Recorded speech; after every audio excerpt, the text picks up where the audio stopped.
Bismillahirrahmanirrahim. Allah's name I begin with the most compassionate and merciful. Rabbi shrah li sadri wa yassir li amri wahlul उक़दतम मिन लिसानी यफ़क़हू क़ौली। जो हमारे नए students हमारे साथ जुड़ चुके हैं, मैं उनको अपनी व्हाट्सएप ग्रुप में खुशामदीद कहता हूँ। इंशाल्लाह हमारा साथ बहुत अच्छा चलेगा और हम बहुत ज़्यादा सीखेंगे। Without any delay we are moving towards lecture number 13 and this lecture is about the rules of pronunciation. The rules of pronunciation.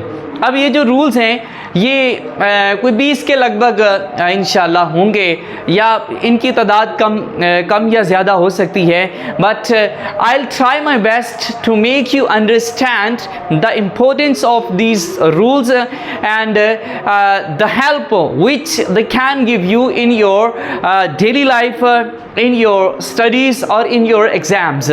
These are very helpful, so be very careful and be very conscious about these rules. जब कोई अंग्रेज़ को हम सुनते हैं ना तो आधे हमारे वर्ड्स वैसे स्किप हो जाते हैं। What is the reason?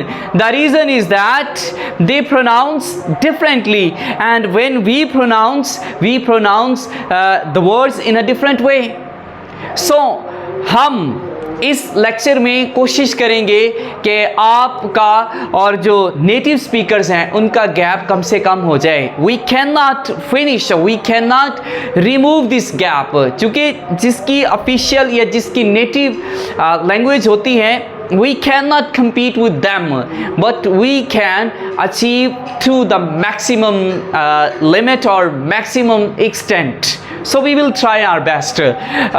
So first of all, I have given the name to the pronunciation of these four alphabet to the rule with the rule number 1. इसको मैंने रूल नंबर 1 का नाम दिया है और मैंने 4 अल्फाज लिए हैं, 4 अल्फ़ाबेट, 4 हरूफ तहज्जी लिए हैं।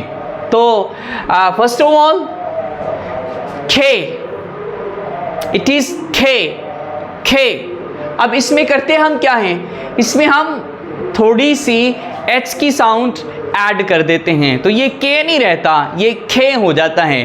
अब जब हम कहेंगे कि किलर है, जब हम कहेंगे किलर है, तो एक अंग्रेज़ जब इसको प्रोनाउंस करेगा किलर के तौर पे तो हमें बहुत ज़्यादा परेशानी होगी, चूँकि हमने उसमें डिफरेंस ही बहुत डाल दिया है, तो हमारे लिए लफ्ज़ को समझना बहुत मुश्किल हो जाता है। बहरहाल इसमें आपने ऐड करनी है थोड़ी सी एच साउंड, या you have to add some of your aspiration, some of your breath with them.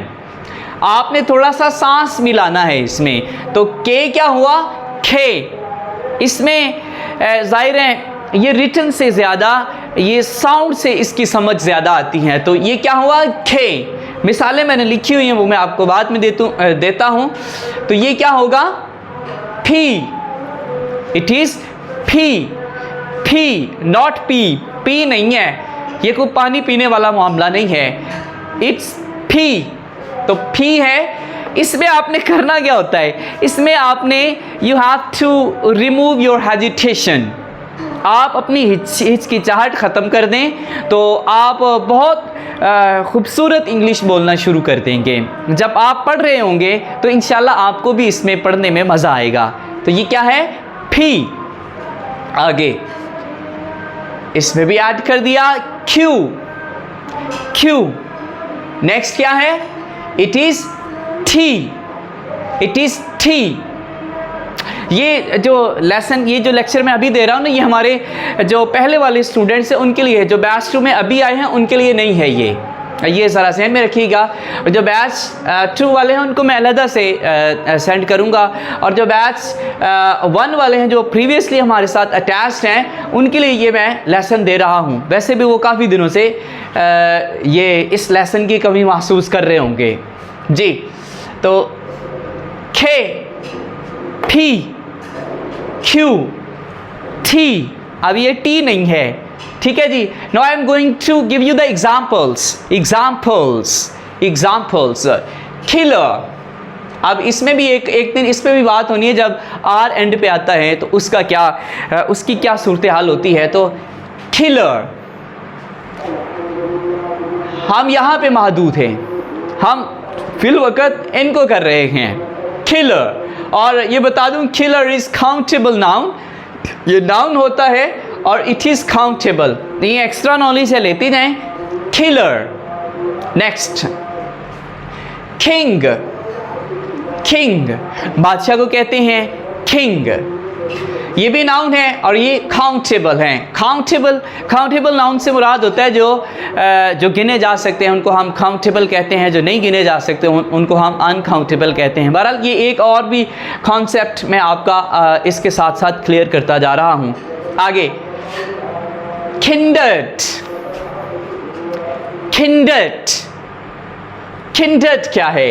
ये भी नाउन है और ये अनकाउंटेबल है। किंडर्ड, मैं चाहता हूँ कि आपके कुछ अल्फाज भी, ज़ख़ीरा अल्फाज में भी इजाफा हो जाए। किंडर्ड कहते हैं होल फैमिली को, होल फैमिली, यानी इसमें आपके सारे अंकल शामिल होते हैं, आपकी आंट शामिल होती हैं, नेफ्यूज़ आपके शामिल होते हैं, भतीजे भांजे, सारी जितनी भी आपकी फैमिली बनती है, होल फैमिली, उसको किंडर्ड कहते हैं। किंडर्ड, हम यहाँ तक महदूद हैं। बहरहाल kindred.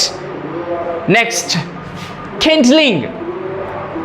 Kindling, it's not Kindling, Kindling नहीं है। जब आप किंडलिंग सुनेंगे तो फिर आपको मसला होगा, तो इसको पहले से ही हम किंडलिंग बना लेते हैं। किंडलिंग, जब आप अच्छी तरह से पढ़ेंगे तो आपको इंशाल्लाह इसमें मज़ा आएगा। किंडलिंग, अच्छा, किंडलिंग भी नाउन है और ये अनकाउंटेबल है। ये होते क्या हैं? किंडलिंग होते हैं असल में ये सूखे पत्ते आप जमा कर लें, या छोटी छोटी टहनियाँ, लकड़ियाँ जो कि जलाने, जब आग जलाई जाती है ना तो पत्ते रख दिए जाते हैं और फिर कुछ छोटी छोटी लकड़ियाँ रख दी जाती हैं। हमारे स्टूडेंट्स बड़े दूर दराज के इलाकों में भी हैं, वो मेरी इस बात की तायीद करेंगे ज़रूर, सवात वगैरह में जो स्पेशली हैं, और जो भी बैकवर्ड एरियाज़ में हैं स्टूडेंट्स हमारे, वो इस बात की तायीद करेंगे कि वो पहले पत्ते सूखे रखते हैं, फिर वो थोड़ी सी स्टिक्स रखते हैं, छोटी छोटी स्टिक्स रखते हैं, तो फिर वो आग के लिए माहौल बनाते हैं। हमारे यहाँ तो शहरों में ज़ाहिर है एक वो गैस का माहौल है, तो वो जलाते हैं, माचिस जलाते हैं और आग जलना शुरू हो जाती हैं। तो स्पेशली जो स्वात वगैरह मर्दान से जो हमारे स्टूडेंट्स हैं वो इस बात को अच्छी तरह समझेंगे। बहरहाल आप वो सारा जो काम करते हैं पत्तों, और जो पत्ते स्टिक्स होती हैं और जो लीव्स होते हैं उनको किंडलिंग इंग्लिश में बोलते हैं। स्पेशली जो आग जलाने के लिए पत्ते और छोटी लकड़ियाँ होती हैं उनको किंडलिंग कहते हैं। बहरहाल हम यहाँ तक महदूद, अपने आप को यहाँ तक महदूद करें, किंडलिंग, ठीक है जी। और मैं कोशिश कर रहा हूँ कि आपके ज़ख़ीरा अल्फाज में भी इजाफा, आप किसी भी लेवल पे हैं तो आपके अल्फाज में भी, ज़ख़ीरा अल्फाज, वोकैबुलरी में भी, इट्स वोकैबुलरी, ये तो आगे, हाँ ये तो हमने छोड़ ही दिया। सी, इसको भी करेंगे, इस पर भी डिस्कशन करेंगे, इसमें भी हम एच ऐड करते हैं, सी में भी। अच्छा जी, नेक्स्ट, किंडल। किंडल का मतलब होता है जब आप when you start a fire, जब आप आग जलाते हैं तो उसको किंडल कहते हैं। बहरहाल किंडल। नेक्स्ट चलें, now we are moving towards second alphabet, that is P. It's P. P for protest. Protest. When the people are agitated and they come on the street and they raise slogans against the government or against their institutions or against somebody, some organization, against some specific government. When they agitate, it is said that they are protesting. एहतजाज करना इसको कहते हैं, एहतजाज करना, protest. लेकिन मैं आप परेशान ना हो, मैं कोशिश करता हूं कि आपको कुछ एक्स्ट्रा नॉलेज भी मिल जाए। अगर एक्स्ट्रा आपसे हज़म ना हो तो आप यहां तक महदूद कर लें अपने आप को। प्रोटेस्ट, प्रोटेस्ट, और ये वर्ब है, ठीक है जी।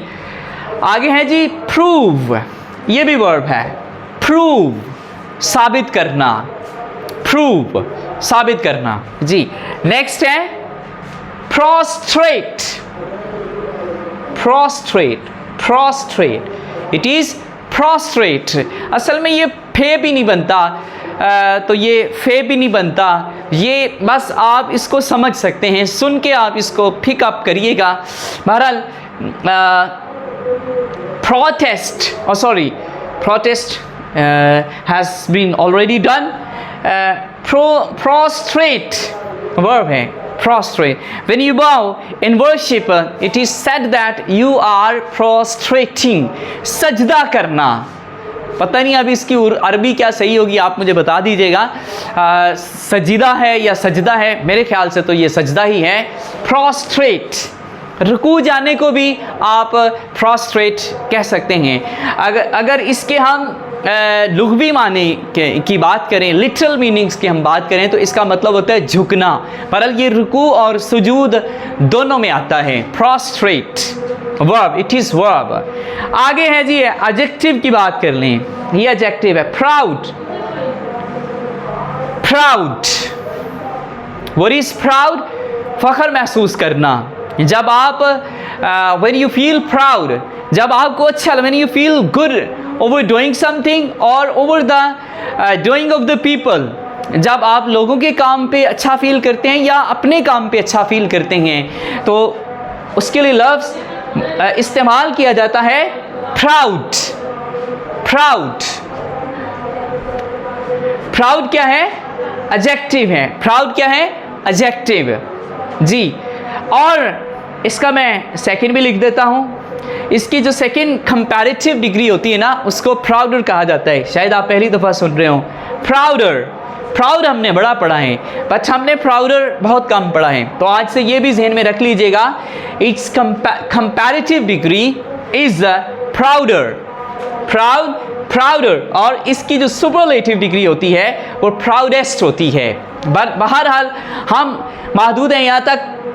Proud, P proud, prouder, prouder, ये भी, इस पे भी बात होगी।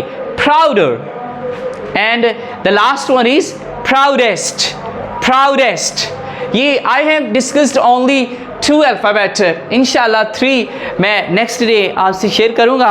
अपना काम करके आप जूम की क्लास पे तशरीफ़ लाइएगा।